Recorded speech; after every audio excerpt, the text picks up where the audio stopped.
जय माता दी प्यारे दोस्तों। माँ दुर्गा की शक्ति और आशीर्वाद से आपकी हर मनोकामना पूरी हो। दोस्तों, कभी आपने सोचा है कि नवरात्रि सिर्फ व्रत पूजा या गरबा डांडिया तक ही क्यों सीमित नहीं है? इसके पीछे एक लंबा इतिहास है, गहरी कथाएं हैं और हजारों सालों से चली आ रही सीखें छुपी हुई हैं।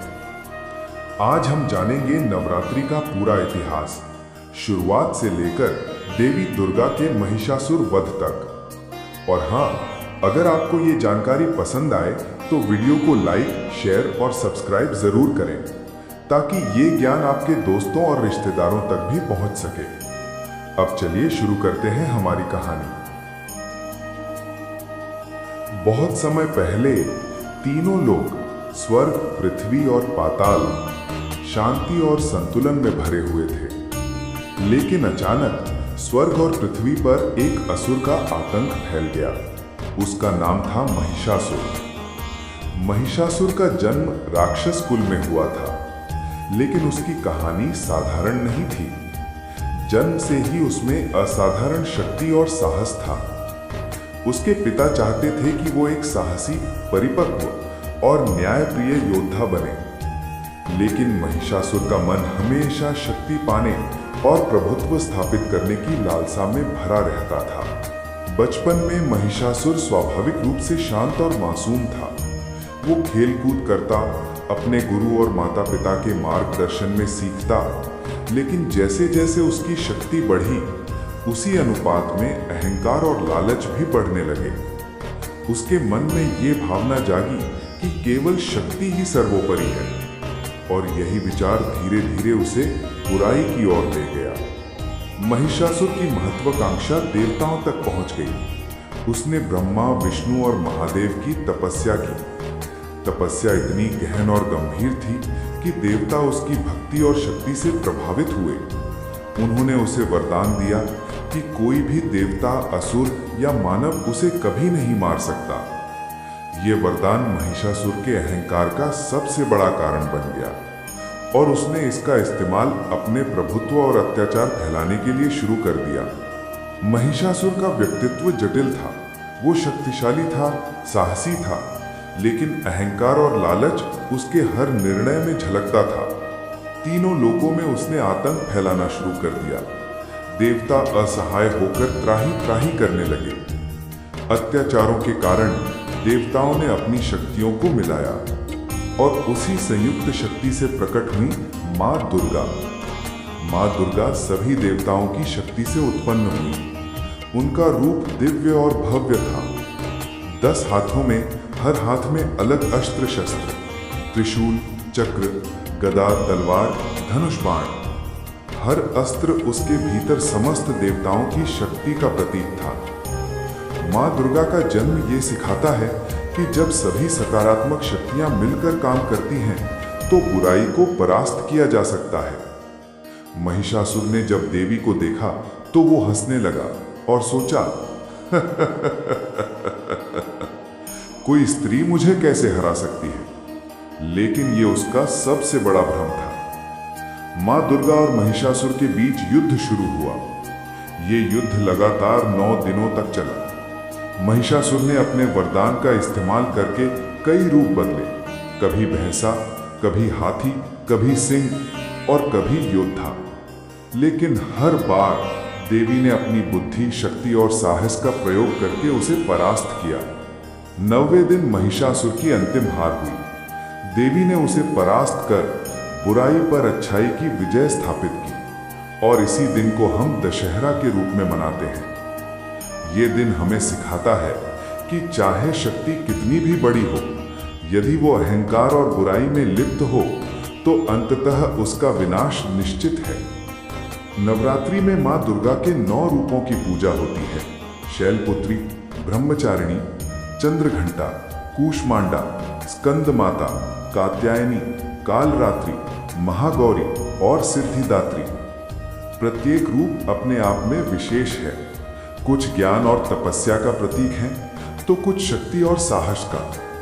नवरात्रि केवल पूजा का समय नहीं है, ये आत्मशुद्धि, अनुशासन और मन को सकारात्मक ऊर्जा से भरने का अवसर है।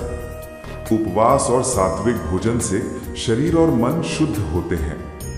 ये त्योहार हमें ये भी सिखाता है कि केवल बाहरी शक्ति ही महत्वपूर्ण नहीं है। सत्य, धर्म और निष्ठा सबसे बड़ी शक्तियां हैं।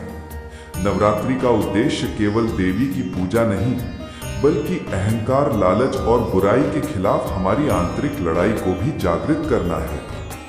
जैसे ही महिषासुर का अंत हुआ और देवी दुर्गा ने अपनी शक्ति का प्रदर्शन किया, उसी समय नवरात्रि का महत्व लोगों के जीवन में गहराई से स्थापित हो गया। ये सिर्फ एक धार्मिक उत्सव नहीं था, बल्कि समाज, संस्कृति और जीवन के हर पहलू से जुड़ा हुआ था। भारत के अलग अलग राज्यों में नवरात्रि के पर्व को अलग अलग ढंग से मनाया जाता है। पश्चिम भारत में, विशेषकर गुजरात और महाराष्ट्र में, गरबा और डांडिया का आयोजन होता है। लोग 9 रातों तक नृत्य करते हैं, गीत गाते हैं और अपनी ऊर्जा और उत्साह को देवी की भक्ति में समर्पित करते हैं। इस नृत्य और संगीत का उद्देश्य केवल मनोरंजन नहीं है, बल्कि सांस्कृतिक एकता और सामूहिक आनंद को बढ़ावा देना भी है।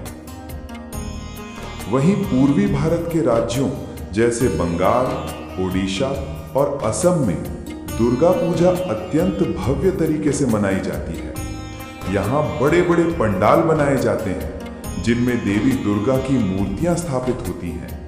प्रतिमा की बनावट, सजावट और रंग सभी ध्यानपूर्वक तैयार किए जाते हैं। इस दौरान लोग विशेष रूप से भजन, कीर्तन और धार्मिक अनुष्ठान में भाग लेते हैं। ये पर्व समाज में भाईचारे, सहयोग और सामूहिक श्रद्धा की भावना को मजबूत करता है। उत्तर भारत में नवरात्रि के दौरान लोग 9 दिनों तक उपवास करते हैं और देवी के 9 रूपों की पूजा में मन लगाते हैं। हर दिन अलग रूप की पूजा करने का उद्देश्य व्यक्ति के भीतर के गुणों को जागृत करना है। जैसे शैलपुत्री दिन में शक्ति और साहस की वृद्धि करती हैं, ब्रह्मचारिणी में ज्ञान और तपस्या का विकास होता है। इसी तरह अन्य रूपों में करुणा, मातृत्व, वीरता और पवित्रता के गुणों का अनुभव किया जाता है। सांस्कृतिक दृष्टि से नवरात्रि ने विभिन्न लोक कलाओं, नृत्यों, गीतों और कला रूपों को संरक्षित किया है। गरबा, डांडिया, दुर्गा पूजा के पंडाल और लोक नाट्य केवल धार्मिक अनुष्ठान नहीं है, ये हमारे समाज की सांस्कृतिक पहचान और समृद्धि का प्रतीक भी हैं। वैज्ञानिक दृष्टि से भी नवरात्रि का महत्व अनदेखा नहीं किया जा सकता। उपवास और सात्विक भोजन शरीर को विषाक्त पदार्थों से मुक्त करते हैं।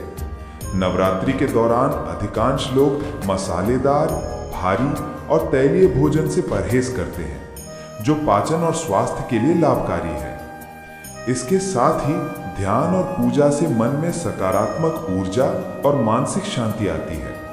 ये सभी वैज्ञानिक और आध्यात्मिक दृष्टि से हमारे स्वास्थ्य और जीवन में संतुलन बनाए रखने में मदद करता है। नवरात्रि का सामाजिक महत्व भी अत्यंत महत्वपूर्ण है।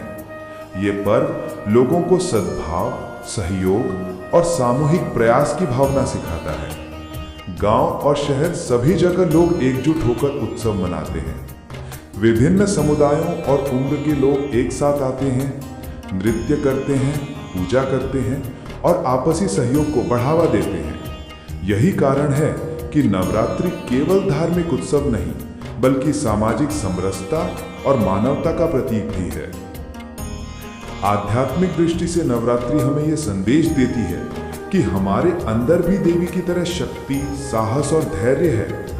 जीवन में आने वाली कठिनाइयों और चुनौतियों के सामने हमें सत्य, धर्म और साहस का मार्ग अपनाना चाहिए। जैसे देवी दुर्गा ने महिषासुर को परास्त किया, उसी तरह हमारे भीतर की बुराई, अहंकार और नकारात्मकता को भी हमें अपने सकारात्मक शक्तियों के माध्यम से परास्त करना चाहिए। नवरात्रि का ये पर्व हमें ये याद दिलाता है कि जीवन में अच्छाई और बुराई के बीच का संघर्ष हमेशा चलता रहता है। हम चाहे कितने भी परिश्रम और प्रयास करें, अगर हम सत्य और धर्म का पालन करते हैं तो अंत में अच्छाई की जीत निश्चित है। यही नवरात्रि का सबसे बड़ा संदेश है। इस प्रकार नवरात्रि का इतिहास केवल देवी दुर्गा की महिषासुर वध की कथा नहीं है, ये हमारे जीवन, समाज और संस्कृति से जुड़ा एक अद्वितीय पर्व है। ये हमें न केवल बुराई पर अच्छाई की विजय का महत्व सिखाता है, बल्कि आत्मशुद्धि, अनुशासन, सामाजिक समरसता और सांस्कृतिक पहचान की भी प्रेरणा देता है।